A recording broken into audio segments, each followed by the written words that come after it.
Identify which of the following compounds are aromatic. You will get this type of question in every exam, maybe entrance exam like NEET or JEE, plain BSc, or even in exams like NET and SET, which are essential for lecturership. In every exam, we get questions on aromaticity.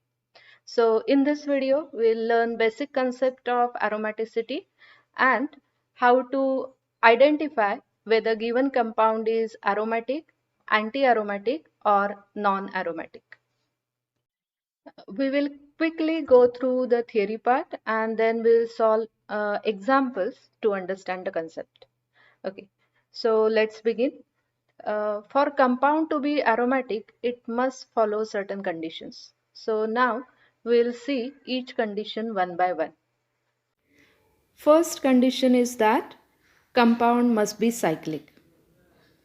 Carbon atoms must form a ring.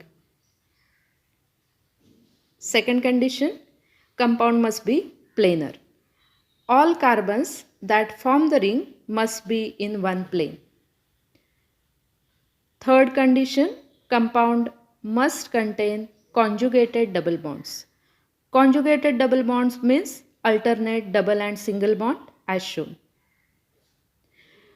When compound contains conjugated double bond, it implies that all carbons in compound are sp2 hybridized.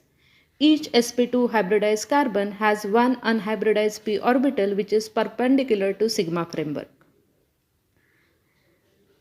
Now condition number 4, compound must satisfy Haeckel's rule.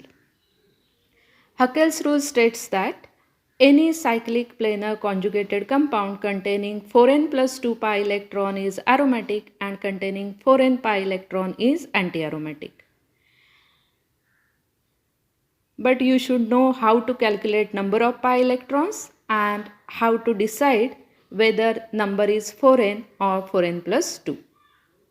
First, we'll check how to calculate number of pi electrons. So, when compound is given to you, calculate number of double bonds in a compound. We know that each double bond contains 2 pi electrons. So, multiply number of double bonds by 2, that will give you number of pi electrons. Let's take example. So, this is cyclobutadiene. Now, this cyclobutadiene contains 2 pi bonds. This means number of double bonds are 2. So, number of pi electrons are 2 into 2, 4. Now, let's take another example. This is benzene and it contains 3 double bonds. So, number of pi electrons 3 into 2 equal to 6. So, this is how we calculate number of pi electrons in any compound.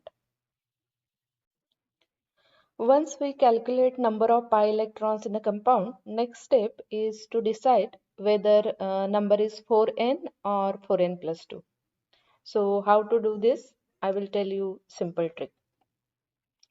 If the number appears in table of 4, it will be called as 4n number. Means 4, 8, 12, 16 are 4n numbers.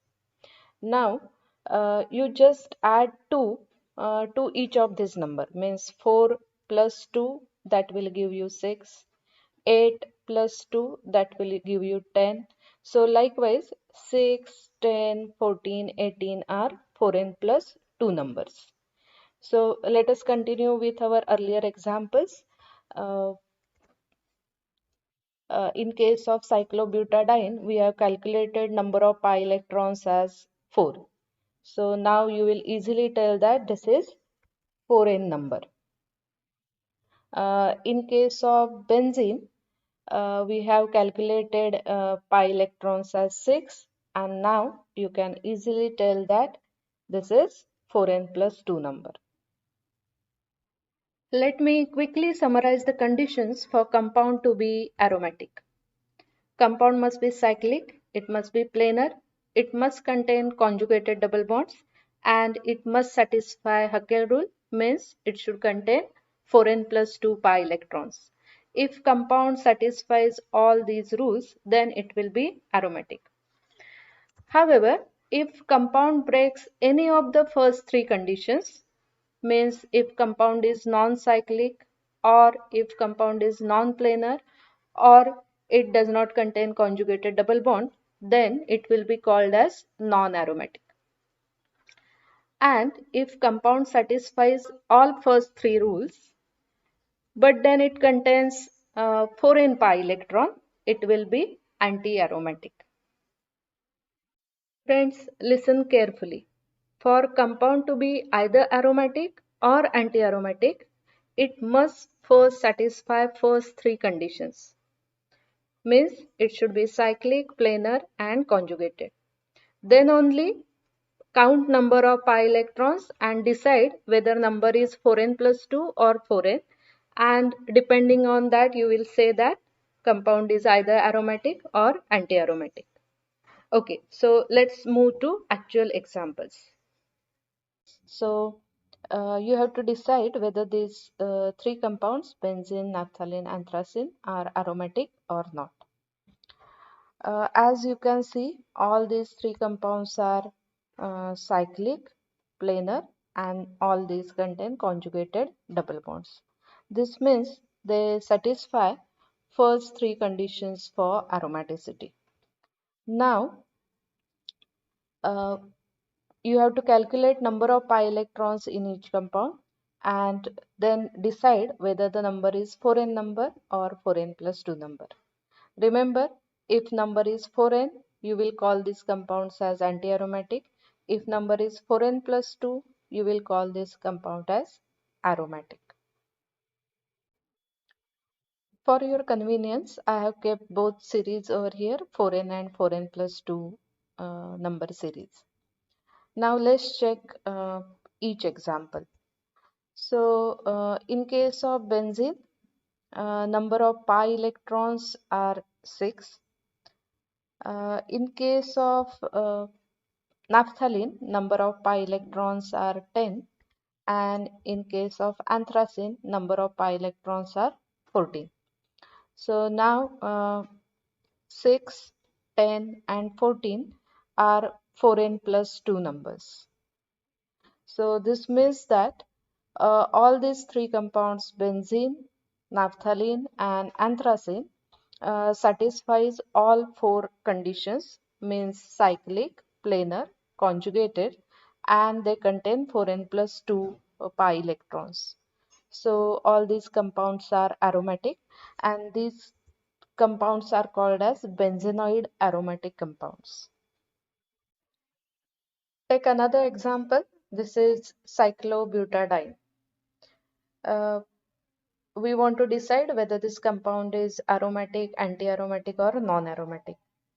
So this compound is cyclic, planar, and it contains conjugated double bond. So we'll check number of pi electrons in it, and now you know that it contains 4 pi electron. For your convenience, I have kept 4n number series and 4n plus 2 number series. So you will easily tell that 4 pi electron is 4n number. And so, according to Haeckel rule, this cyclobutadiene is anti-aromatic.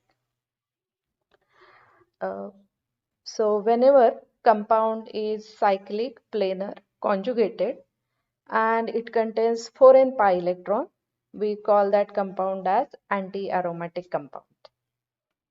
Now suppose we want to decide whether these two compounds are aromatic, anti-aromatic or non-aromatic. Friends, I am going to tell you one common mistake that generally happens. We immediately jump on to calculating number of pi electrons. So in this case, you will say that this compound contains 3 pi bond, so total number of 6 pi electrons, and so it satisfies Haeckel's rule and it is aromatic. But this is wrong, because first we have to check first three conditions, and if you look at this compound is not cyclic. So since it is breaking one of the first three rules, this compound cannot be aromatic though it contains 6 pi electrons. So we call this compound as non-aromatic. Same thing about this second compound, cyclohexadiene. Number of pi electrons in this case are 4. So you may conclude that this is anti-aromatic. But then if you look closely at this compound, you will understand that this compound is not conjugated. Here conjugation is not complete. So again, no need to calculate a number of pi electrons. Directly you will say that cyclohexadiene is non-aromatic since it is not conjugated. Thus, if compound is either non-cyclic or non-planar, or if it is not conjugated, we will directly call it as non-aromatic compound irrespective of number of pi electrons present in it. From our discussion until now you can classify compounds as aromatic, anti-aromatic and non-aromatic. In next video, we'll check aromaticity of few ions and heterocyclic compounds.